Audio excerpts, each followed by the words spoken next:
Czy Electronic Arts zmarnowało potencjał Star Wars? No właśnie, dobre pytanie. To zależy, o których Star Warsach mówimy, bo zauważ, że w wypadku elektroników należy rozróżnić dwa okresy czasowe, kiedy mieli te licencje. Mianowicie okres przeddisneyowski, kiedy to wychodziły takie klasyki jak chociażby KOTOR albo Star Wars Force Unleashed, a z drugiej właśnie te, które już były po tym, jak Disney kupił markę Star Wars. No i tutaj już mówimy o Battlefrontach, mówimy o Jedi Fallen Order, bądź później Survivorze i pozostałych gierach z tego okresu. Więc pytanie, o którym tutaj chcemy porozmawiać? Raczej jeżeli mówimy o okresach panujących w Electronic Arts i twórczości związanej z Gwiezdnymi Wojnami, to chyba najwięcej kontrowersji właśnie wzbudzał ten okres po Disneyowski właśnie, bo to nie da się ukryć, że wtedy wyszły te wszystkie takie niefajne sprawy, jak te pamiętne transakcje w Battlefroncie drugim, czy w ogóle... Z racji, że to też jest świeższy temat, zauważ, to on też jest bardziej żywy, jednak bardziej o tym pamiętamy, bo to jednak spore kontrowersje wokół tego były. Tak, dokładnie. Jeszcze pamiętam, jak wychodziły Battlefronty pierwsze, pytałem się kolegi, mówię, słuchaj, będziesz kupował, będziemy grali? Jak to w ogóle ma wyglądać? A on mi powiedział, no będziemy grali tylko jeżeli już to w okres wojny domowej z oryginalnej trylogii. Ale mówię, ale jak to? Przecież to się nie opłaca. On, no nie opłaca się, ale tak robię. I faktycznie tak było, że Battlefront pierwszy, różnica między Battlefrontem pierwszym od LA, tym nowym, a z ta dwójką, to jest tylko 2 lata. Ta gra nawet się nie zdążyła dobrze rozwinąć. Właśnie. Ona dostała parę DLC-ków, tam dodawali jakichś łowców nagród, z tego co właśnie... Tam czasem coś z Łotra 1 nie tak, wychodziło? Chyba tak, dodali właśnie... Chyba jakaś misja Dinerso była, dodali, czy coś tam, no. Dinerso, Andora chyba dodali, mogę się teraz mylić. Wiem, że tam dodawali jakichś łowców nagród też. Właśnie tam Dengara, Boska dodawali i to był koniec, jakby ta gra nie dostała tak dużej miłości. Mimo wszystko, co by nie mówić o Battlefroncie drugim, on wsparcie miał chyba do roku 2021, póki nie wyszedł 9. epizod. No To była ostatnia aktualizacja, tam jak dodali potem Skari, właśnie dodali tych wszystkich Sith Trooperów i wszystko. Także widać różnicę, która gra była bardziej kochana i która była po to, żeby tylko podoić markę bardziej. Jedno, co muszę na pewno oddać zarówno pierwszemu i drugiemu Battlefrontowi, to, że miały bardzo ładną grafikę. Jakby mam wrażenie, że grafika się dosyć ładnie zestarzała i jakby do tej pory mam wrażenie, że jest ładna, czego nie mogę powiedzieć o wielu innych grach z tamtego okresu. Natomiast trochę tak teraz wcielę się w rolę adwokata diabła, bo zauważmy, że w tych poprzednich Gwiezdnych Wojnach, zarówno pierwszym, jak i drugim Battlefroncie, tym jeszcze od Pandemic Games, chyba tak to w studio się nazywało, no to tam też w zasadzie przy pierwszym Battlefroncie miałeś tylko okres wojny domowej. A dopiero w Battlefroncie drugim, tym starym, podkreślmy z 2006 roku, faktycznie dodano okres wojen klonów. Więc tutaj też w zasadzie powtórzyła się historia z rozrywki, że tak to nazwę. Zrobili na szybko Battlefronta 1, trochę bym powiedział, no raz, żeby dolić kasy, no tego się nie da ukryć, na pewno, ale też mam wrażenie, że to był trochę takie chyba zbieranie budżetu pod dwójkę, trochę takie przypomnienie w ogóle, że była taka seria kiedyś jak Battlefront, żeby trochę tak motywować graczy i trochę im przypomnieć, że było coś takiego, żeby pokazać, jakby mniej więcej miało to wyglądać, zobaczyć, że to kupią po prostu gracze, no i na podstawie tego stworzyli Battlefronta drugiego, którego, no jak tutaj wspomnieliśmy, mikrotransakcje pogrzebały całkowicie. Z jednej strony pod naciskami graczy widać, że elektronicy się ugięli i tym samym usunęli te wszystkie chamskie mikrotransakcje, które, no ja bym powiedział, że tam ta gra była wtedy pay to winowa nawet. Ogólnie ja nie grałem w tamtym okresie, nie miałem tej niewątpliwej przyjemności. Niemniej jednak konsultowałem się z kolegą, który grał na PlayStation 4.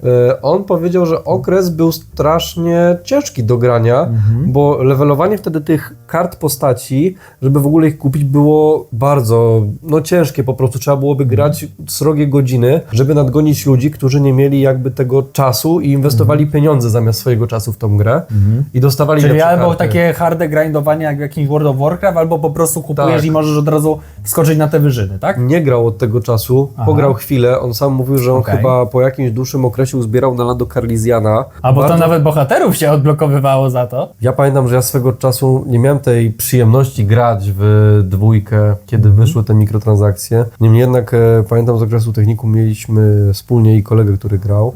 Ja prywatnie też miałem znajomego, który grał. Jeden na PS4, drugi na PC-cie. I co było warte zauważenia? Straszne było to, że zbierałeś walutę. Uzbierałeś ileś tych kredytów i wydałeś je na jakąś postać, którą ci się fajnie grało, po czym ci się okazuje, że jak chcesz pograć z kimś innym, albo ktoś ci zabierze tę postać, bo też tak może być, no to No to tak trochę zostajesz z niczym w zasadzie, a zbierałeś na to nie wiadomo ile. I granie inną postacią to jest znowu inwestowanie w inną postać. Możesz kupować jakieś karty, inwestować w nie i się okazuje, że jednak to nie jest to, a walutę straciłeś. No tak. I ktoś by teraz mi może podać kontrargument, no dobrze, no ale teraz jest to zamienione na doświadczenie, które działa trochę tak samo.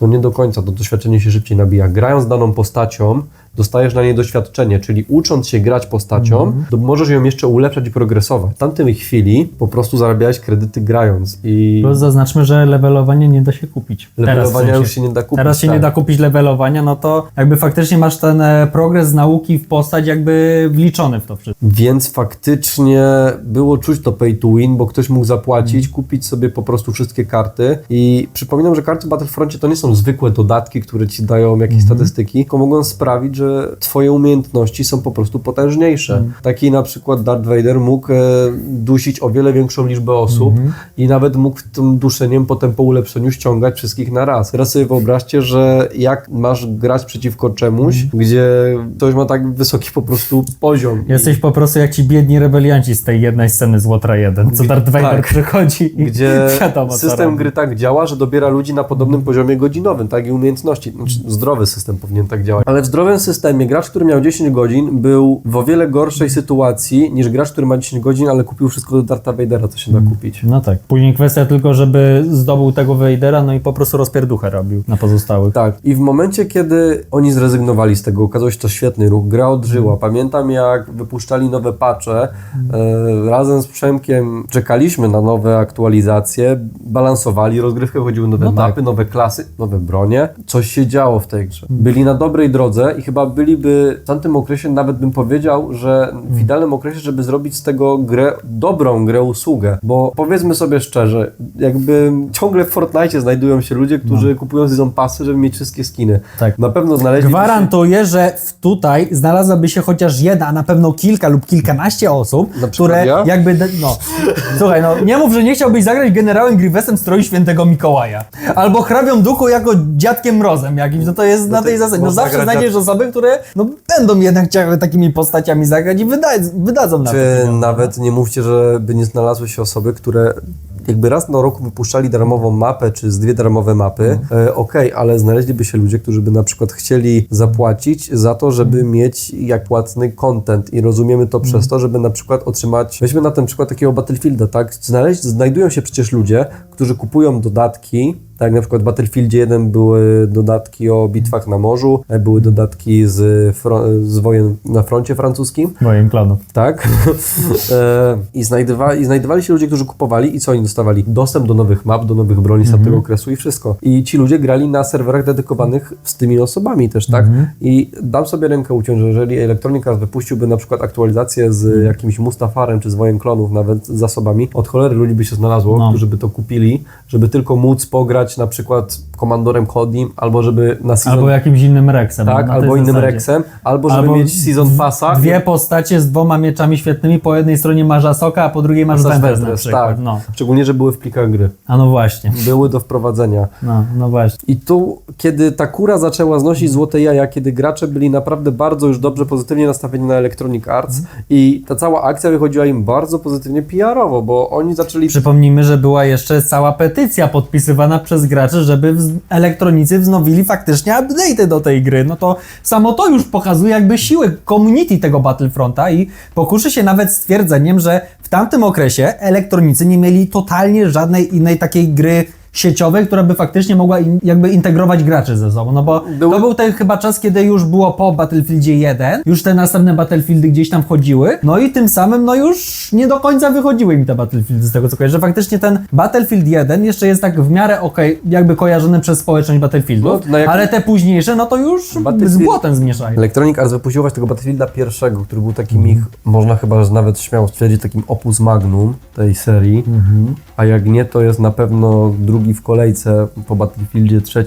do uznania za najlepszego Battlefielda. Na pewno z tych nowych Battlefieldów był taki najcieplej przyjęty przez całą społeczność. Tak, właśnie był w bardzo dobrym okresie. I niszowym przede wszystkim. Tak. Ile masz gier w I wojnie światowej, a ile masz w II na przykład? No to jest na samej tej logice. Wracając do Gwiezdnych Wojen właśnie, I Star Wars Battlefront był trochę po tym wydany, gdzie gracze zaczęli tak sobie mówić, że kurde, po tak dobrej grze wydali taką kichę z mikrotransakcjami. Oni ocieplili swój wizerunek, odbudowali go i kiedy znowu zyskali zaufanie graczy, w ogóle postanowili, że a skoro już nam ufacie, to wypuścimy kolejnego Battlefielda. I zakończyli. W najlepszym okresie rozwoju Battlefronta II przestali go wspierać. Na tym etapie możemy mówić, że faktycznie ten potencjał zanikł, bowiem porównując sobie takiego klasycznego Battlefronta II z 2006 roku, tak dobrze mówię? Tak, 2006 rok był. Który miał o wiele większą pulę map, o wiele bardziej rozbudowany jakby ilość klas. Zacznijmy od tego, że ten pierwotny Battlefront II, właśnie ten Classic, jak go się teraz nazywa, no to on miał chyba mój ulubiony ze wszystkich trybów, który nie kojarzę, żebym w jakiejkolwiek innej strzelance spotkał coś takiego. Mianowicie ten tryb taki Conquest, gdzie wybierałeś sobie na początku, czy grasz jako separatyści, czy grasz jako klony, czy tam Imperium i Rebelia chyba była. No i na podstawie tych frakcji wybierasz sobie jedną z nich i jakby podbijasz w ich imieniu całą galaktykę pozostałą. Zaczynasz tam chyba od 3 albo 4 planet, już nie pamiętam,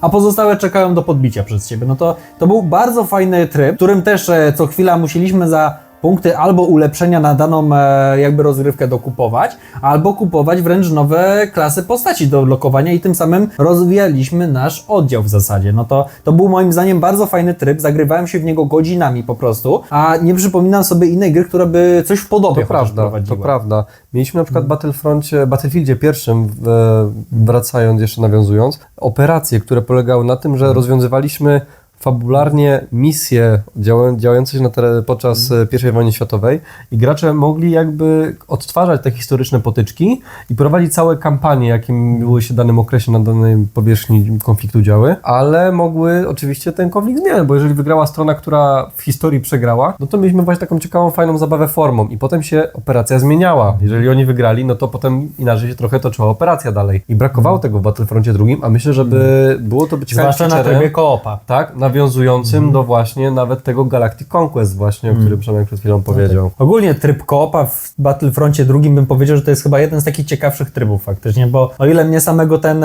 klasyczne PvP, tam Capture the Flag i te inne tryby do końca nie wciągnęły, tak? Pamiętasz chyba, że w tego koopa się godzinami potrafiliśmy całe wieczory zagrywać. Tak. Że to faktycznie prawda. Było coś, co wciągnęło nas nie to, że na jedną potyczkę jakąś, tylko faktycznie my w to graliśmy.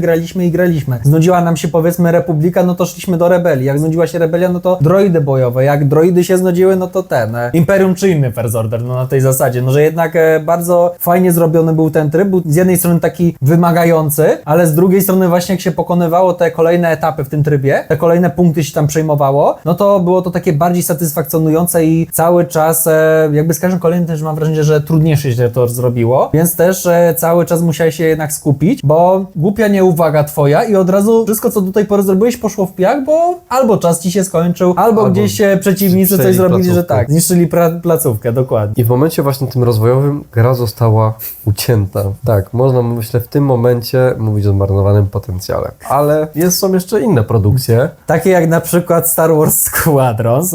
Powiem tak, po co mam kupować Squadrons, skoro myśliwce w zasadzie już miałem w Battlefroncie II. Były faktycznie takie tryby, gdzie tylko myśliwce chyba były, co nie? Ogólnie no Squadrons właśnie. To jest ten tryb, tylko że dopracowany.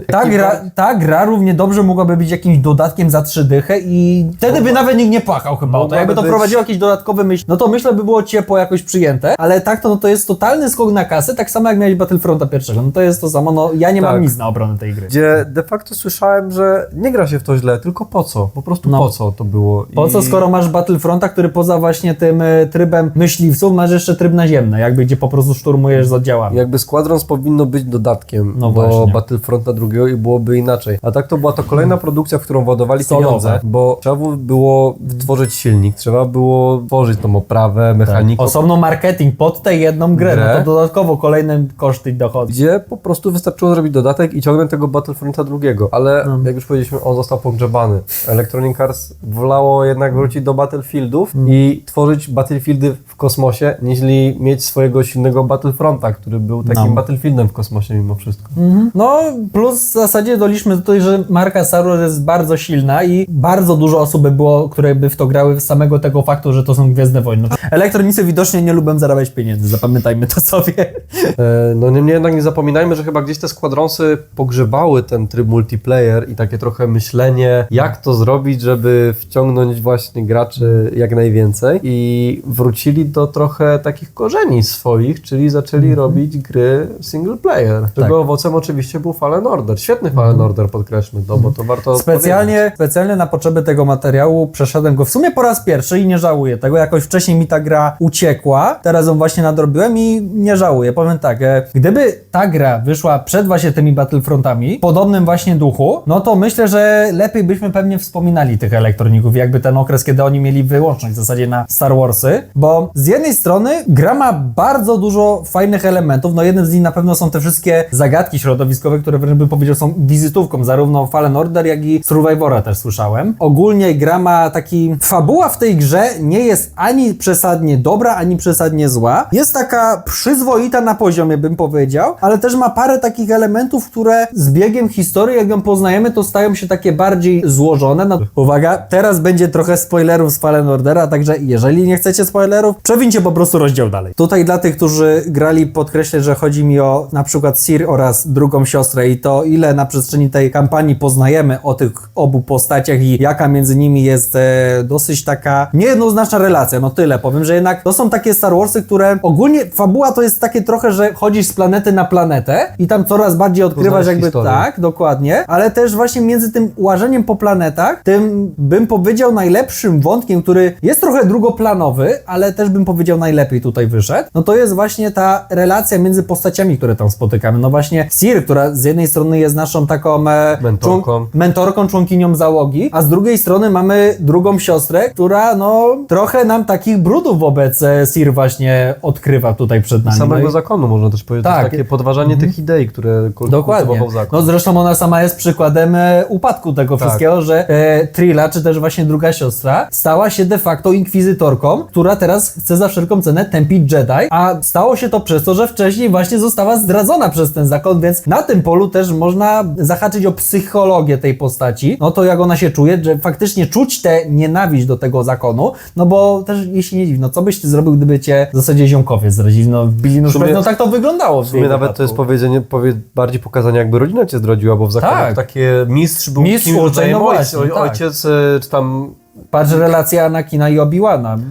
No u nich to akurat będzie takie braterstwo było, ale jednak, co to bardzo Obi-Wan to jest relacja między ojcem a synem, tak? Jakby nie patrzeć śmiechem, żartem, ale Dooku jest kimś rodzaju dziadka dla Obi-Wana, patrząc fabularnie. Innym takim elementem, który bardzo mi się spodobał w Fallen Orderze, to jest to, że mapa z jednej strony nie jest takim typowym, otwartym światem, z drugiej strony ona tak nie prowadzi typowo za rączkę jak wiele współczesnych gier, że mapa z jednej strony pokazuje nam ten ostateczny cel, gdzie to mniej więcej się znajduje, ale nie pokazuje drogi do niego i my przemierzając tę mapę często mamy powiedzmy rozwidlenie między 3 różnymi drogami i my nie wiemy co jest za tymi drogami, my w zasadzie dopiero po przejściu przez konkretną jakby szczelinę czy drogę jesteśmy w stanie to odkryć i zobaczyć, czy faktycznie zbliżamy się do celu, czy też nie. Często właśnie mamy też jedną z 2 możliwych opcji dotarcia do celu, więc też jakby eksplorowanie tej mapy jest takie bardzo plastyczne, bym powiedział, i dodaje takiej wręcz ciekawości, od której właśnie ścieżki zacząć, bo nie mamy właśnie pokazane, która to jest ta jedyna prawdziwa,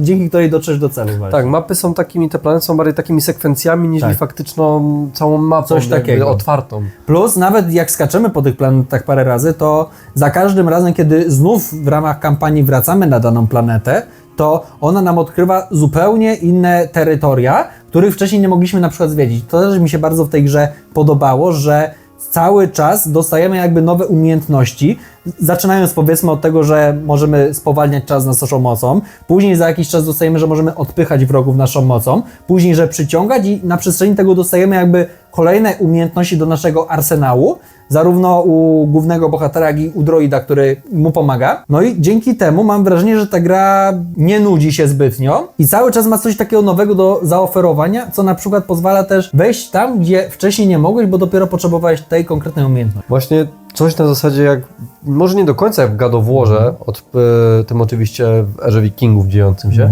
ale na podobnej zasadzie właśnie, że fabuła nas prowadzi przez te mapy, z tym, że tu możemy oczywiście wracać z powrotem do naszych lokacji, ale jakby historia nas prowadzi, że przechodząc przez już daną mapę, planetę, stricte co do zasady nie musimy wracać i jakby gra nie oczekuje do nas jakichś tam wielkich powrotów. Tym bardziej, że większość gier raczej sprowadza się do tego, że mamy powiedzmy obszar A i jeżeli z niego już wyjdziemy do obszaru B, to do obszaru A już w sumie albo nie wrócimy wcale, albo nie będziemy mieli po co do niego wracać. No to jest jakby problem większości gier, a tutaj mam wrażenie też tak bardzo płynnie wykorzystali tę niewielką ilość planet, bo tam w zasadzie są 4 albo 5 planet raptem, które tak na dłużej zwiedzamy, ale one są tak ciekawie zaprojektowane w ogóle, że one nam się w ogóle nie nudzą i faktycznie kiedy wracamy znowu na te planety, no to odkrywają kolejne swoje jakieś, wiesz, tajemnice po prostu przed nami. Co do Jedi Survivora, chyba można powiedzieć, że to jest kontynuacja po prostu Fallen Ordera, udana. Mamy znowu to samo, ale nie, że jest... Nie grałem w niego ogólnie, ale tutaj ja tak samo. Tak, to trzeba zaznaczyć. Jedno, co akurat kojarzę z tą grą, to, że miała problemy z optymalizacją. Nie wiem, czy to coś się tu zmieniło, jednak w duchu tego Fallen Ordera też słyszałem, jest gdzieś zachowana. Ale jest to właśnie nie tyle, że odgrzewany kotel, a solidna kontynuacja po prostu, która nam dostarcza... Coś jak Wolfenstein The New Colossus. Kontynuację historii, tak? Mamy to... Kolejny rozdział tego. I tutaj mamy ten przykład, że Electronic Arts, jak chce, to potrafią wykorzystać potencjał marki, ponieważ Cal Kestis wróci do nas w trzeciej części, która będzie domknięciem jego growej trylogii, ale faktycznie będzie, mimo że z tego co wiem, przecież oni nie mają już praw do marki, ale mają prawa do Fallen Ordera, czyli mogą go do tego, czy tam Survivora, tak, aktualnie, mogą go kontynuować, mogą zrobić trzecią część i będą mieli to w zamiarze. Może nawet i czwarta wyjdzie, bo wiadomo jak to jest z pieniędzmi, jak to wszystko wychodzi. Jak w Battlefroncie drugi. Tak, jak w Battlefroncie drugi.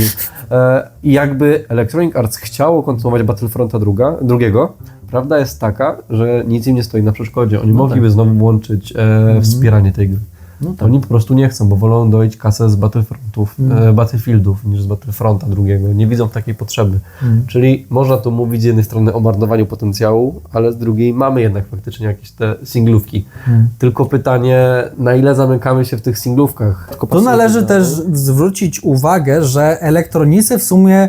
No my jednak kojarzymy elektroników głównie z tymi dojeniem kasy, czy to w jakichś Fifach, no teraz to już się FIFA nie nazywa, no ale wiecie o co chodzi, czy to właśnie te Battlefronty, czy inne BF-y, no to jednak cały czas zapominamy, że oni stosunkowo przyzwoite mają singlówki. No właśnie tutaj Fallen Order powiedziałem.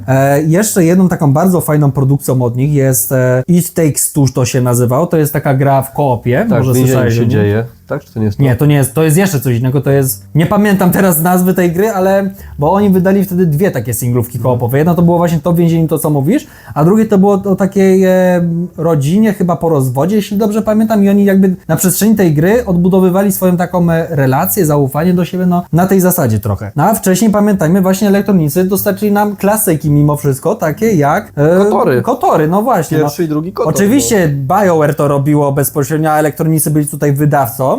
Niemniej, no jakby to samo ze wszystkim. Można powiedzieć, że to jednak zawsze musiało przejść przez ręce elektroników. Tak samo Fallen Order nie jest z elektroników, tylko jest od Respawn Entertainment, jak już mamy być tacy czepialscy i drobiazgowi. No ale jednak zawsze to się elektronikom oberwie, dokładnie. No. I jakby nie patrzy, tak samo i chyba można mówić, że jedno z najlepszych aktualnie gier MMORPG na rynku, czyli Knights of the Old Republic, ciągle ma bogatą warstwę fabularną i on bardzo daje radę z tego, co wiem, właśnie pod względem takim lorowym się super w to gra i zagłębianie tej całej historii, że oni nie porzucili, jakby korzystają z tego zasobu martwego, no bo to już jest Expanded Universe, które jest wyrzucone z kanonu, ale można fajnie się bawić formą. Tylko właśnie trzeba chcieć mieć na to pomysł. Tym bardziej, że fani ogólnie, pomimo że okres Starej Republiki nie jest kanoniczny, no to jednak każdy gdzieś tam chyba po cichu liczy, że Disney jednak uzna to za kanoniczne. Tak, że to będzie w końcu ten moment, że Old Republic będzie kanoniczne. To jest to, że właśnie fani Gwiezdnych Wojen lubią, jak wszystko jest takie edgy, jest takie badass, a cała Old Republic całe ocieka taką, mówiąc nieładnie, zajebitością, pod względem, że wszystko jest takie cool, że są właśnie Sithowie, którzy pochłaniają całe planety. Nihilów, kocham cię. Czy są właśnie jacyś Sithowie jak Darth Sion, którzy byli śmiertelni, Darth Krayt, która jest kultowa wręcz. Czy ten Malgus, on chyba. Czy Malagus, który jest teraz Darthem Vaderem Old Republic. Także to jest od cholery. No, Revan, Malak, no jest od... Revan to w ogóle taka legenda, bym powiedział, jest, że nawet jeżeli się nie grało w Kotory tak jak ja na przykład, no to Revan to jest jednak taka postać, której nie da się nie kojarzyć. To jest po prostu taki Darth Vader. No nie jest może tak rozpoznawalny jak Darth Vader, jeżeli nie gra się w gry w ogóle, ale niemniej uważam, że jest to tak samo właśnie ikoniczny jak Darth Vader, jeśli chodzi właśnie o Star Wars. To jest prawda. Taka postać legenda, bym powiedział. Czy sam Imperator Vitale, czy tam Vitate, tam jest też, to są tak ikoniczne postacie, tylko mówię, ten okres ocieka taką właśnie megalomanią, że tam wszystko jest duże, ogromne, coś może błędnie przyrównam, ale zawsze to kojarzę takim trochę Warhammerem, gdzie wszystkiego też jest takie duże, w ogromnych liczbach i tak samo jest Old Republic. 40 tysięcy. Tak, jest takim właśnie ogromnym okresem, gdzie się dużo przemiela. I jak widać, oni jak mają pomysł, to robią, brną w to. Czy ktoś nie miał pomysłu w tym momencie na Battlefronta II? To jest już dobre pytanie. Ja myślę, że były pomysły, ale weszły jakieś właśnie kwestie, że może nikomu się nie chciało. Warto też pamiętać, albo obstrali zbroję po prostu, no bo jednak po takich katastrofach PR-owych z tymi mikrotransakcjami, no też pytanie, na ile oni chcą to w takim... Może chcieli pogrzebać projekt, właśnie. W każdym bądź razie to jest jeszcze gatunek multiplayer, on się rządzi innymi prawami. Weźmy pod uwagę na przykład takiego mobilniaka od nich. Star Wars Heroes, Galaxy Heroes. Są mikrotransakcje oczywiście, ale tam nikt nie ma na przykład o to problemu. Gra jest kontynuowana i z tego co wiem jest chyba jednym z lepiej zarabiających mobilniaków w ogóle na rynku i jest do tego bardzo dobrze. Parę razy dosłownie grałem bez przerwy w tę grę. No i niby mobilniak, niby byśmy powiedzieli, że mobilniaki to jest typowo pay to winowe, wszystko, że wydajesz nie wiadomo ile kasy na te mikrotransakcje, ale po tej grze w ogóle nie poczułem tego, jakby ona chciała coś ze mnie wydzierać. No ja pamiętam, dużo w tej grze osiągnąłem, nie wydając ani złotówki na to. I też do tej pory pamiętam, jak był ten OP build na Geonosian, gdzie uderzacie jednym Geonosianem i wtedy pozostałe 5 Geonosianów, których macie w drużynie, atakuje zaraz za nim. No i tak możemy się bawić, że każdy kolejny Geonosian, no to jakby atakiem jednego Geonosiana wtedy atakowało 5 Geonosianów właśnie i to był chory build po prostu i no widać, że do tej pory go pamiętam, pomimo, że dawno nie grałem w tę grę. No to i było za darmo. Było za darmo, dokładnie. Czy EA zmarnował potencjał Star Wars? Ciężko stwierdzić, ale odpowiedź chyba kryje się w stwierdzeniu, zależy w jakim segmencie. Jeżeli chodzi o multiplayer, to jak najbardziej uważam, że elektronicy zabili trochę potencjał idealnej gry usługi, który mieli w rękach. Mieli idealne narzędzie do szczerze nawet robienia tego, co oni lubią, czyli dojenia marki. Mogli to przysłowiowy robić. generał Grievous w stroju świętego Mikołaja. Tak, mogli. Niech pierwszy rzuci kamieniem, kto by tego nie chciał. Czy nawet mówię, season passy, płatne DLC-ki, zamiast, jeżeli oni tak bardzo chcieli doić kasę z tego, a bali się robić mikrotransakcji, w dzisiejszej erze season passów są dobre narzędzia do omijania mikrotransakcji, które dobrze wypadają, bo dostajesz coś, za co płacisz. Jakby obie strony nawet jakby zrobili taki sezon pass jak Fortnite ma, chyba że co jakiś czas w Fortnite dostajesz w tym darmowym jakby karnecie fałdolce, no i w zasadzie jak grasz odpowiednio długo, to w którymś momencie uzbierasz za darmo na to, żeby kupić sobie dany karnet, a później robiąc cały ten karnet, powiedzmy, w zasadzie zarabiasz sobie na kolejny na przykład. Tak. No i tak możemy się bawić. No, to jest na tej samej zasadzie. Tutaj po prostu chyba brakło pomysłu właśnie i można powiedzieć, że tak. Pomysłu, trochę takiej odwagi bym powiedział. Tutaj jednak mimo wszystko jak najbardziej jestem w stanie powiedzieć, że EA marnowało potencjał Star Wars i raczej jest to już spalony most, który nie wróci, a wszelakie marzenia, i projekty, jakie było wiadomo z tą grą, będą tylko marzenia ściętej głowy. Tak. Battlefronta III myślę, że za szybko się nie doczekamy, ponieważ gra jest teraz w rękach Ubisoftów, a oni nie są znani z robienia strzelanek raczej. To nie jest ich domena. Wynik Outlaws chyba mówi sam za siebie. Dokładnie, że raczej tutaj nie będziemy mówić. To, co na pewno wyszło elektroniką, no to gry singlowe. No mówię, pomimo, że były z tym Survivorem jakieś problemy, nie wiem szczerze mówiąc, czy do tej pory są, niemniej Fallen Order będę bronił i uważam, że dobrze, że marka Star Wars dostała się do elektroników, ponieważ dostaliśmy właśnie Fallen Ordera. I to jest naprawdę świetna gra, którą każdemu fanowi Star Wars polecam z całego serca. Niemniej rozumiem, czemu na przykład fani Soulsu byli nią rozczarowani, bo de facto ta gra była trochę tak marketingowo promowana, jako ta jest taki Souls-like, ale w Star Warsach, co nie do końca jest prawdą, bo jednak był takim trochę pomostem, że z jednej strony to nie jest takie po prostu pałowanie na ślepo, jak w jakimś Wiedźminie, jednego przycisku myszy, ale z drugiej strony to nie było też takie, że każdy kolejny twój ruch musi być idealnie wyważony z idealną synergią i finezją, bo inaczej... Żaba cię zabije. Tak, albo poliże, czy coś i straci połowy zdrowia. No na tej zasadzie, że to jednak było takie, gra faktycznie karała cię, jeżeli zrobiłeś ten jeden głupi ruch, dało się to odczuć, ale też jakby ty to wszystko rozumiałeś bardzo dobrze i ta gra z jednej strony dużo od ciebie nie wymagała, ale z drugiej strony też nie była taka turbo łatwa. Tutaj to była satysfakcjonująca, no tyle powiem, jako ktoś, kto nie gra w Soulsy. Tutaj trzeba powiedzieć, że Soulsy są jednak bardziej specyficzną gatunkiem gier skierowanym do konkretnej grupy ludzi. Marka Star Wars jest skierowana do wszystkich. Czyli próg wejścia musiał być niski, żeby potencjalna osoba, która nie lubi Soulsów, nie czuła się tym formatem zrażona. Dokładnie. Trzeba mieć to z tyłu głowy. Pamiętajmy, że elektronicy też za swego czasu dali nam no właśnie bardzo dobre kotory, które do tej pory wielu fanów wspomina z wypiekami na ustach i pewnie nawet jakby wyszedł jakiś remaster teraz, to nikt by tym nie pogardził. No to jest na tej Pamiętajmy, zasadzie. że remaster BF-a drugiego był porażką totalną.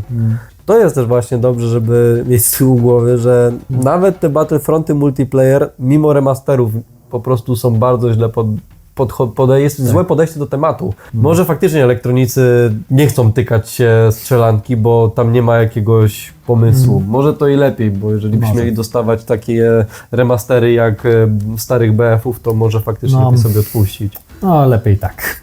A wy jak uważacie? No właśnie. Czy elektronicy zmarnowali potencjał Gwiezdnych Wojen? Zapraszamy Was do dyskusji w komentarzach pod filmem. Tyle od nas na dzisiaj. Widzimy się już niedługo przy okazji kolejnych filmów. Do zobaczenia. Mamy nadzieję, że się podobało. Jest to taki dosyć pilotażowy format takiej bardziej pogadankowej dyskusji, jak widać. Więc jeżeli chcecie, żebyśmy kontynuowali to dalej, zachęcamy Was do zostawienia łapki w górę i suba dla zasięgu. Dla Was to 2 kliknięcia, a my w ten sposób będziemy wiedzieć, czy warto w podobnym formacie kontynuować jakieś inne dyskusje na tym kanale. Jeżeli coś Wam się podobało, coś nie grało w takim formacie, koniecznie napiszcie i podzielcie się, żebyśmy mogli też potencjalnie wiedzieć, co poprawić w takich pogadankach. No właśnie.